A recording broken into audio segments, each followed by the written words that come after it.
ఇవాళ ఏదైతుందో రేవంత్ రెడ్డి పోవాలి, కేసీఆర్ గారు రావాలి అనే ఒక నినాదం ప్రజలకు వెళ్తుందని చెప్పంటున్నా. నిరుద్యోగ భవిష్యత్తు ఏమవుతుంది?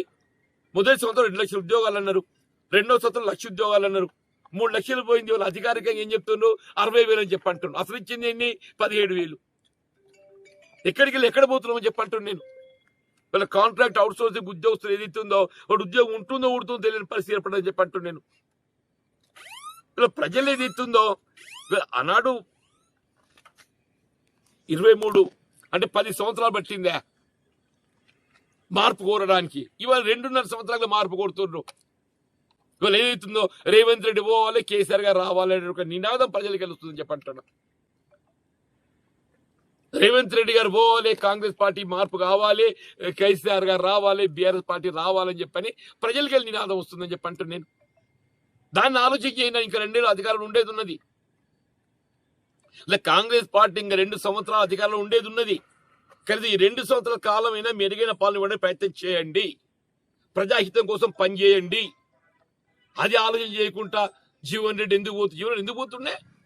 నేను అధికార పార్టీ పోతలేను కదా. 2014లో ఏదైతే ఎప్పుడైతే బీఆర్ఎస్ ప్రభుత్వం అధికారం ఉన్నదో నా కాలంలో బీఆర్ఎస్ పార్టీ చేయడానికి ఏదైతే ఉందో కేసీఆర్ గారు ఒక విధంగా ఏదైతే కలిసి పనిచేయాలని చెప్పి కోరిందని చెప్పి అంటున్నాను. అభివృద్ధికి తోడ్పడాలని చెప్పి అంటున్నాను.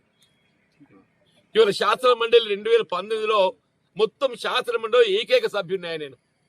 నేనే నాయకుడిని, నేనే సభ్యుడిని. నాకు ఈ పక్క వెళ్ళారు, ఆ పక్క వెళ్ళారు. ఒంటరి పోరాటం చేశాను అంటే ఒంటరి పోరాటం చేసిన. నాకు పార్టీ ప్రేమల చట్టం ఏదైతుందో నాకు ఆటంకం లేకుండే. పార్టీ ప్రేమల చట్టం ఇవాళ ఏదైతుందో రేవంత్ రెడ్డి పోవాలి, కేసీఆర్ గారు రావాలి అనే ఒక నినాదం ప్రజలకు వెళ్తుందని చెప్పంటున్నా. నిరుద్యోగ భవిష్యత్తు ఏమవుతుంది? మొదటి సంవత్సరం 2 లక్షల ఉద్యోగాలు అన్నారు, రెండో సంవత్సరం 1 లక్ష ఉద్యోగాలు అన్నారు, 3 లక్షలు పోయింది. వాళ్ళు అధికారికంగా ఏం చెప్తున్నారు?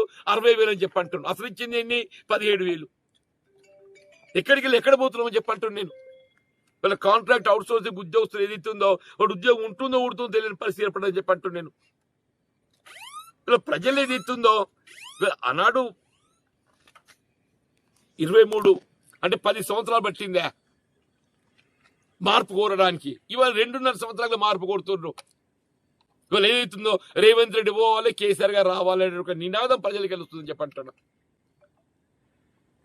రేవంత్ రెడ్డి గారు పోవాలి, కాంగ్రెస్ పార్టీ మార్పు కావాలి, కేసీఆర్ గారు రావాలి, బీఆర్ఎస్ పార్టీ రావాలని చెప్పని ప్రజలకి వెళ్ళి నినాదం వస్తుందని చెప్పి అంటున్నాను. దాన్ని ఆలోచించి ఇంకా 2 ఏళ్ళు అధికారం ఉండేది ఉన్నది. ఇలా కాంగ్రెస్ పార్టీ ఇంకా 2 సంవత్సరాల అధికారంలో ఉండేది ఉన్నది. కానీ ఈ 2 సంవత్సరాల కాలమైనా మెరుగైన పాలన ఇవ్వడానికి ప్రయత్నం చేయండి, ప్రజాహితం కోసం పనిచేయండి. అది ఆలోచన చేయకుండా జీవన్ రెడ్డి ఎందుకు పోతుండే? నేను అధికార పార్టీ పోతలేను కదా. 2014లో ఏదైతే ఎప్పుడైతే బీఆర్ఎస్ ప్రభుత్వం అధికారం ఉన్నదో నా కాలంలో బీఆర్ఎస్ పార్టీ చేయడానికి ఏదైతే ఉందో కేసీఆర్ గారు ఒక విధంగా ఏదైతే కలిసి పనిచేయాలని చెప్పి కోరిందని చెప్పి అంటున్నాను. అభివృద్ధికి తోడ్పడాలని చెప్పి అంటున్నాను. ఇవాళ శాసన మండలి 2019లో మొత్తం శాసన మండలి ఏకైక సభ్యున్నాయి. నేనే నాయకుడిని, నేనే సభ్యుడిని.